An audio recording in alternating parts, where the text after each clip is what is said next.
Une menthe religieuse cannibale, un serpent qui ne supporte pas le stress, des vaches suicidaires ou encore des canards un peu trop vilains, installez-vous confortablement, voici 10 animaux inhabituels qui jouent avec la mort. Bonjour l'ambiance. Il semblerait que le Babirusa soit l'animal qui colle parfaitement à l'expression avoir un caractère de cochon. Cet animal belliqueux au physique particulier est endémique des îles indonésiennes. Si la femelle ressemble à une truie commune, le mâle lui a un signe bien distinctif. Ses étranges dents supérieures poussant vers le haut, transperçant son groin et formant une courbe au-dessus de sa tête. Le Babirusa est armé mais pas jusqu'aux dents. Si vous pensez que ces dents sont des armes de défense, eh bien détrompez-vous, elles sont en réalité très fragiles. Car ses dents, il préfère les garder intactes. D'un naturel belliqueux, le Babirusa passe son temps à se battre avec les autres mâles de son espèce, mais préfère en conséquence user de ses pattes avant plutôt que de risquer de briser ses jolies défenses. D'autant plus qu'un Babirusa mâle a très peu de chances de s'accoupler si ses canines sont abîmées. Par ailleurs, ses dents ne cessent jamais de pousser tout au long de sa vie. Elles peuvent atteindre jusqu'à 30 cm, elles sont recourbées vers l'arrière et peuvent même parfois provoquer des infections chez la bête. Souvent, il arrive que celle-ci transperce son crâne pour former une boucle complète.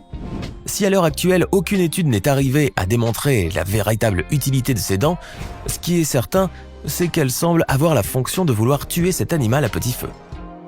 Le stress est mauvais pour la santé. Si certains arrivent à le gérer, d'autres peinent à vivre avec. Cette vidéo étonnante montre un serpent en train de se manger la queue et de s'enrouler sur lui-même dans une animalerie sous l'effet probable du stress et d'un excès de chaleur. Cette scène ne vous est pas étrangère? C'est normal, on retrouve cette figure mythologique et mystique dans de nombreuses cultures, et ainsi que dans la mythologie. Les Scandinaves appellent ce phénomène l'Ouroboros, un serpent qui se mord la queue et qui représente une boucle infinie. Au-delà des visions désastreuses qui accompagnent ce phénomène dans les textes, il arrive parfois à des reptiles bien vivants de se retrouver dans cette position improbable. La théorie la plus réaliste qui explique ce phénomène est que les serpents qui se mordent ainsi la queue le font sous l'effet du stress et de la panique. L'excès de chaleur y est pour beaucoup aussi. En tant qu'animal à sang froid, le serpent n'est pas capable de réguler lui-même sa température corporelle. C'est aussi cela qui explique qu'en été, cet animal préfère se rafraîchir et se mettre à l'abri à l'ombre dans des endroits cachés et improbables. Mais s'il n'y parvient pas, la chaleur va alors entraîner un chaos chez l'animal, accompagné d'un sentiment de grande faim. Et comme les serpents domestiques n'ont pas toujours accès à de la nourriture, ils peuvent se retrouver à s'attaquer eux-mêmes. Ils peuvent également être désorientés pendant leur mue et s'en prendre à leur propre queue, la considérant comme une proie. Alors ils se retrouvent donc sans queue ni tête. Et si cette vidéo vous plaît, n'oubliez pas de mettre un pouce bleu, de vous abonner à la chaîne et d'activer la cloche pour recevoir toutes les notifications et ne rien manquer de nos prochains contenus. On continue. Il vous est sûrement arrivé un jour de vous faire piquer par une abeille, n'est-ce pas? Eh bien, sachez qu'au moment où vous étiez en train de vous tordre de douleur, la malheureuse abeille, elle, était probablement déjà morte. La différence entre une abeille domestique et une guêpe, c'est que la première, contrairement à la seconde, ne peut piquer qu'une seule fois. Et c'est la forme de son dard qui lui porte le coup fatal. Donc, si vous pensiez qu'elle vous attaquait pour se défendre, eh bien pas du tout. En vous piquant, elle signe son arrêt de mort. Voici pourquoi. Les abeilles domestiques ne sont pas agressives par nature. S'il leur arrive de piquer, c'est toujours dans l'intérêt de la colonie et uniquement pour défendre leur territoire, leurs ruches et leurs reines. Et oui, l'abeille n'a aucune conscience de sa propre vie, ni des risques qu'elle encourt en piquant. C'est donc sans retenue aucune qu'elle se sacrifie au profit des siens. Et le seul responsable de sa mort est son dard éperon. Si ce n'est pas du patriotisme, ça? Si les abeilles meurent après avoir piqué quelqu'un, c'est parce que leur dard prend la forme d'un harpon, alors que celui des guêpes est très lisse. Lorsque celui-ci s'enfonce dans la peau d'une victime, la chair se referme littéralement sur lui et les crochets du harpon l'empêchent ensuite d'en ressortir. Pour s'enfuir, l'insecte se voit alors obligé d'abandonner son arme, qui est reliée à une partie de son abdomen contenant la glande à venin. Éviscérée, l'abeille est donc condamnée à mourir et nous, à tenter de soulager la piqûre, autant que faire se peut. À Londres, les différents parcs de la ville, dont certains avec des lacs, constituent une belle escapade avec les canards et les oies dérivant paisiblement sur l'eau. Mais si un jour vous vous baladez dans les parcs de la capitale britannique, ne soyez pas surpris si vous assistez à une scène morbide où des canards déchaînés s'entretuent au milieu de l'eau. À l'origine de cette scène cruelle, une guerre pour l'amour. Et oui, cela peut vous paraître paradoxal et complètement absurde, mais à une certaine période de l'année, notamment à la saison des amours, il n'est pas rare de voir un groupe de canards mâles noyer sans ménagement et violemment une femelle. L'accouplement entre les canards commence dès le mois de février et se poursuit jusqu'à la ponte de la mi-mars à la fin juillet. Une fois qu'un couple est formé, il reste encore tout au long de la saison, ce qui met en colère beaucoup d'autres mâles dans la colonie. Le déséquilibre dans les troupeaux provient du fait que les pauvres canes sont en partie soumises à une violence particulière de la part des mâles pendant la saison des amours.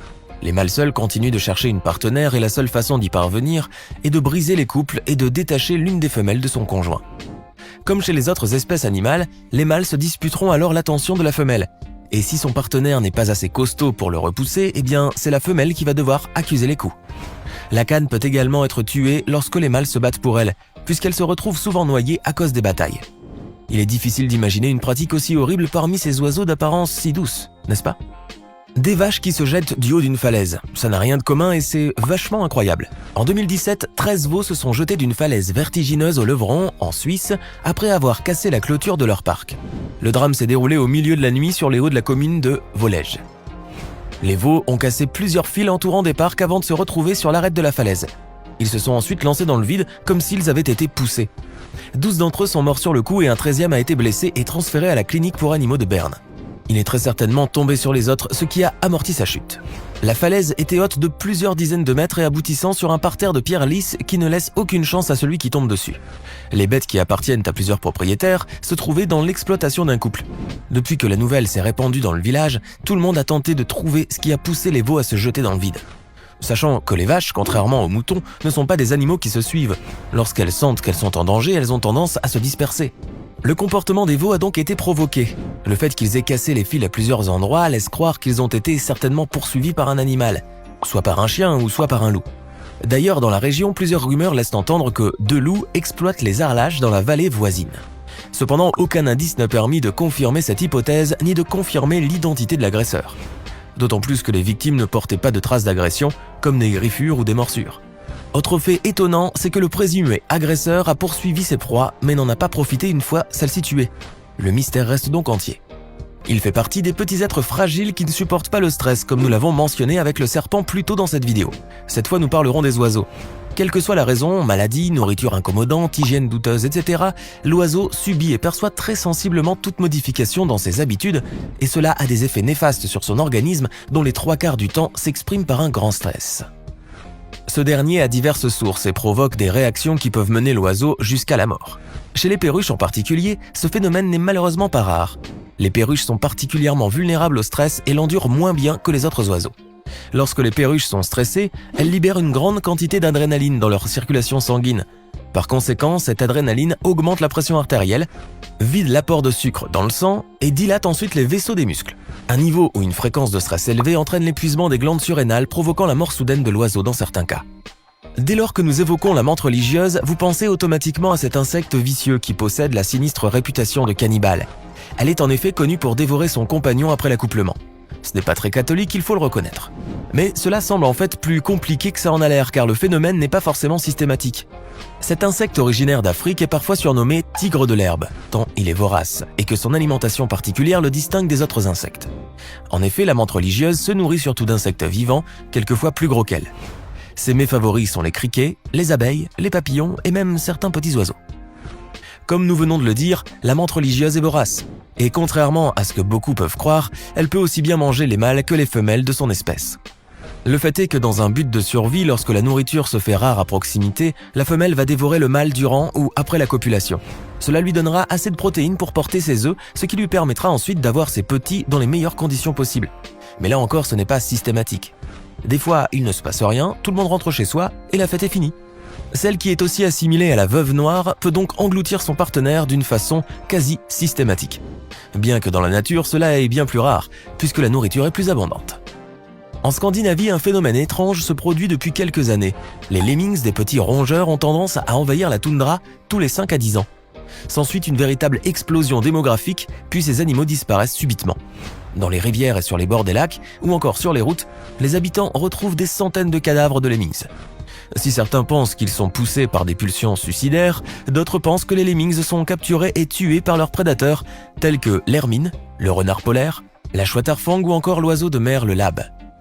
Cette explication paraît plus logique puisque les prédateurs arrivent en masse lorsque les lemmings sont nombreux.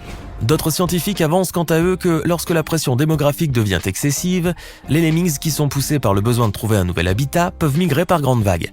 Bien que ce soit d'excellents nageurs au même titre que les loutres et les blaireaux, il arrive dans certains cas qu'ils trouvent la mort si l'effort nécessaire excède leurs conditions physiques. L'argali est une espèce de capriné, plus spécifiquement un mouton de la famille des ovins, vivant en Asie centrale, au Tibet, en Chine et en Mongolie. Chez les Mongols, l'Argali est un mouton sauvage. Il mesure entre 140 et 160 cm de longueur jusqu'à 112 cm de hauteur et peut peser jusqu'à 120 kg. Une belle bête donc. Mais ce qui le rend encore plus sublime, ce sont ses imposantes cornes spiralées pouvant atteindre 1,25 m de long et 50 cm de circonférence et dont les pointes sont toujours dirigées vers l'extérieur. Cependant, malgré son apparence majestueuse, ce mouton a un destin tragique avec lequel il doit vivre. Ses cornes sont en effet une arme à double tranchant. Comme chez les autres espèces, les moutons Argali aiment rester dans un groupe de leur propre espèce. Les mâles utilisent généralement leurs cornes en forme de tire-bouchon pour rivaliser les uns avec les autres. Cependant, en plus d'être une arme potentielle pour d'autres moutons, leurs cornes peuvent également les blesser mortellement.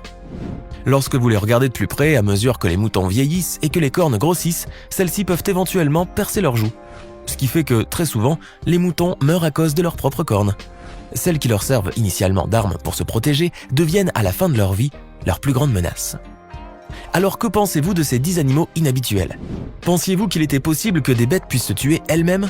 Dites-nous ce que vous en pensez dans les commentaires. Hey! Savez-vous que nous avons des centaines d'autres vidéos disponibles pour vous? Commencez immédiatement une nouvelle vidéo en cliquant sur l'une de ces 2 propositions et à demain, même heure, même chaîne pour de nouvelles découvertes.